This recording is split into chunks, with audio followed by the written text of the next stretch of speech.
yang namanya Lutfi, mohon maaf, biar lebih jelas transparan, karena lahir dulu belum ada Habibnya, betul nggak? Dia ini canggih, lincah, ibaratnya sampai berhasil bikin grand design. Ini yang harus kita hati-hati. Kamal,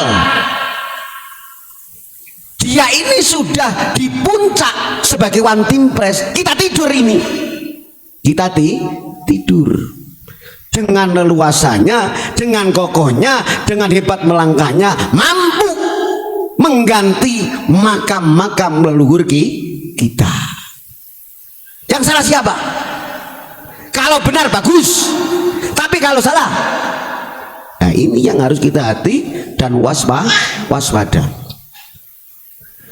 Kalau PBNU yang diasuh dengan takdiman wa takriman ini kadang mau mengutarakan kebenaran nggak berani, nggak berani. Sekarang fakta, di mana-mana ulama membicarakan, membela tanah air, membela ulama Nusantara, membela kebenaran yang dibawa Wali Songo. Apa yang terjadi? Ketua PBNU masih mengadakan pembelaan, perlawanan, bela masih kubu Lutfi. Betul nggak Gus? Ini kita amati. Ini ujung tombak NU Rois Am menyatakan bahwa langkah-langkah Lutfi itu betul. Ini yang perlu kita korek kembali. Benar nggak? Saya nggak kasih kiai, biar kita transparan, sama-sama menjadi rakyat Indonesia. Miftahul Akhyar itu berani menegaskan bahwa fatwa-fatwa yang dibawa Lutfi itu benar. Loh, ini hati-hati bahwa di bawah ulama kita ini NU yang kultural ini masih banyak, alamu yang lebih alim daripada beliau banyak. Tapi hati-hati fatwa seorang Rois Am, hati-hati, harus klarifikasi jernih, harus waspada. Justru langkah inilah yang bikin warga negara mudah diadu domba. Kalau kelasnya mujib santri biasa wajar, hanya bicara yang fakta, yang real, tampak di mata.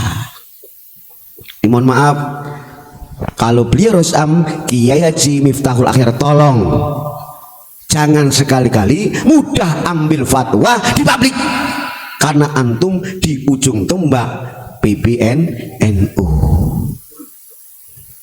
Mesti bicara yang real aja. Gambaran kemarin Wali Songo yang diacarakan haul di Babu Salam, alhamdulillah banyak sekali, nggak ada sembunyi. Ini yang kita harus bersyukur, nggak usah khawatir. Sehari kemudian klubnya Habaib, partai kecil, mereka sebagian kecil ini harus kita waspadai, hati-hati. Kenapa saya kritik beliau Kiai Miftahul Akhyar yang gegabah mengutarakan ya fatwanya? Hati-hati, ingat, makanya jas merah Utsman bin Yahya, ayo kita ulang, jangan kasih kendor sejarah ini. Yang sekali ngeluarin fatwa, apa yang terjadi? Loh, itu jas merah jangan sekali-kali melupakan sejarah. Ya, kira Pak Muji memang gitu Gus, kanan kiri atas, yang penting sapu semuanya, betul nggak Gus? Nggak sesuai, libas. Kita harus berani, karena bendera kita bendera merah putih, dasar kita dasar Pancasila. Jadi ini pohon besar yang tinggi yang gagah, pohon kita Indonesia sudah dililit oleh benalu, repot untuk berbicara. Maka kembali ada yang sosok Habib Syekh yang aslinya Abdul Qadir itu sebenarnya. Hati-hati, jangan ngaku Syekh antum, libas kuaingnya. Takrif definisi orang tua orang Syekh, kalau Syekh dari segi bahasa itu sesepuh 40 ke atas. Tapi kalau sudah menginjak istilahan orang-orang yang dapat ilmu dari Allah, hati-hati.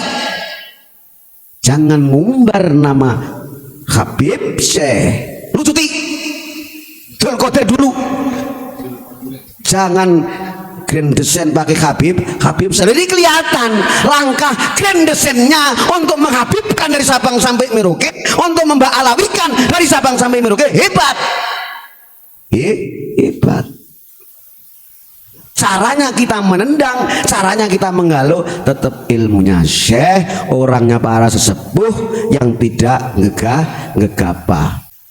Karena mereka-mereka yang kubu mereka, muhibin mereka ini apa-apa kita dianggap adu domba. Ini yang perlu kita luruskan. Apa bacaan kita? Bacaan kita faqra'u ma tayassara minal Qur'an. Bacalah Quran yang mudah-mudah. Karena tidak semuanya orang mencari ilmu. Dari bawah, mangka yu'minu billahi wal yaumil akhir falyakul khairon aw liyasmut. Siapa yang menyatakan iman kepada Allah dan hari akhir harus bicara yang baik. Nggak bisa bicara yang baik, aw liyasmut, diam. Karena berbahayanya bicara. Nah sekarang tiba-tiba R.A. Robitoh Alawiyah menyatakan arkanul iman sab'atun. Loh, kita ini sepakat, betul nggak? Rukun iman ditambahi 7. Saya ulangi nggak apa-apa, biar kita paham. Ini menjaga sambung oyot, sambung rosok, jogo negoro. Kita ambil ayat paling bawah, ayat kaunia RT. Harus bicara yang baik. Ternyata bicaranya dia menambahi. Ini viral atau kurang ajar? Iman tambah 7. Saat yang terakhir as-sabiyah yang ke-7, hubbul habaib, mencintai para habaib. Loh, hati kelihatan dari lutfi ujung atas sampai bawah ini grande desain untuk memba'alawikan dan untuk menghabaibkan semuanya. Berarti menghilangkan Sayyid Asyarif, menghilangkan ulama. Bahaya bro, bahaya. Kepingin tahu contohnya efek dampak dari yang menyatakan iman yang ke-7 harus mencintai para habaib? Ada salah satu korban di Jawa Barat, saudara kita Sunda, itu ada ibunya yang sedang sakit, Gus. Karena sudah terdoktrin memahami bahwa termasuk iman yang ke-7 adalah mencintai para habaib. Yang pihak korban gak ada salahnya, yang penting ibunya sehat, betul nggak? Akhirnya anaknya Haji C ini minta tolong kepada salah satu habaib. Akhirnya Pak, didatangkan orang 7. Proses untuk menyembuhkan ibunya yang sedang sakit. Dengan kefiah para habaib orang 7 ini harus ada tarif biar sembuh, yaitu harus ngeluarin per orang 2 ekor ayam jago. Iya Gus, jadi 7 ini harus ngeluarin 2 ekor kali 7 berarti 14 jago. Syaratnya kamu harus ngeluarin 14 jago dan 2 juta. 2 juta kali 7 berarti 14 juta. Loh, ini berangkat untuk mencari kesembuhan. Caranya dia mendatangkan orang 7 dengan tarif, dengan syarat per orang kasihlah 2 jago dan 2 juta. Mestinya keluarga angkat bicara, Gus. Ini mau menolong katanya zuriat Nabi Alul Bait, kok malah menggepuk.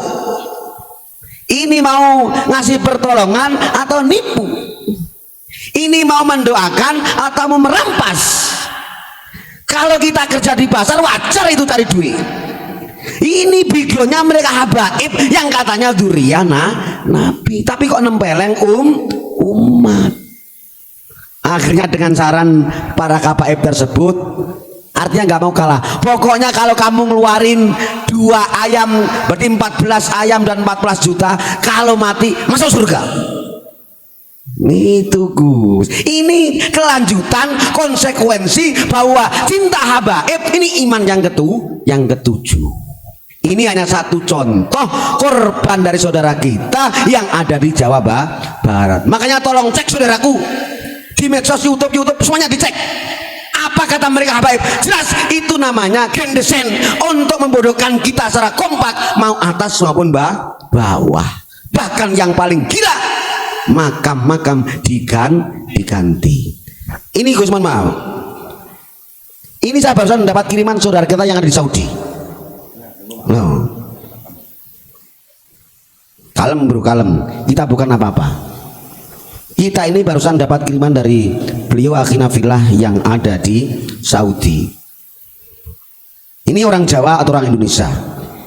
Prinsipnya ngalah, ngaleh, mengalahkan. Ini beliau tadi bilang, Gus, leluhur saya itu Gus sekarang dirubah. Sedih saya.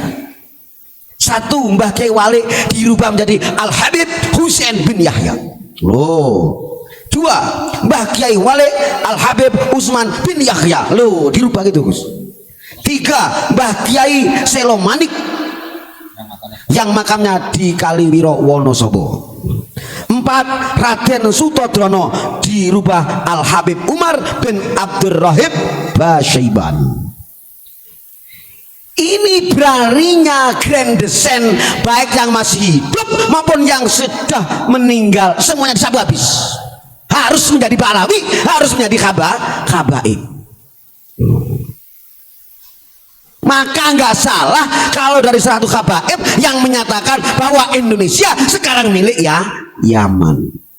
PD-nya gitu, memang dari atas sampai bawah sudah di grand design. Hati-hati, kalau kamu punya grand design, kami punya grand whip, tolong ukur segala-galanya, ya, yang akan membongkar karomah kemukjizatan beliau Nabi kita Muhammad SAW. Contoh, jadi kalau kita baca tafsir Senawi, masya Allah, sedih.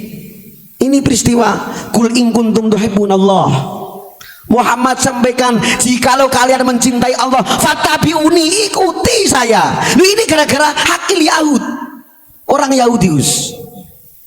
Jadi anak Dzurab wa antum dzurab, saya punya pengiran, kamu juga punya pengiran. Saya punya Allah, kamu punya Allah.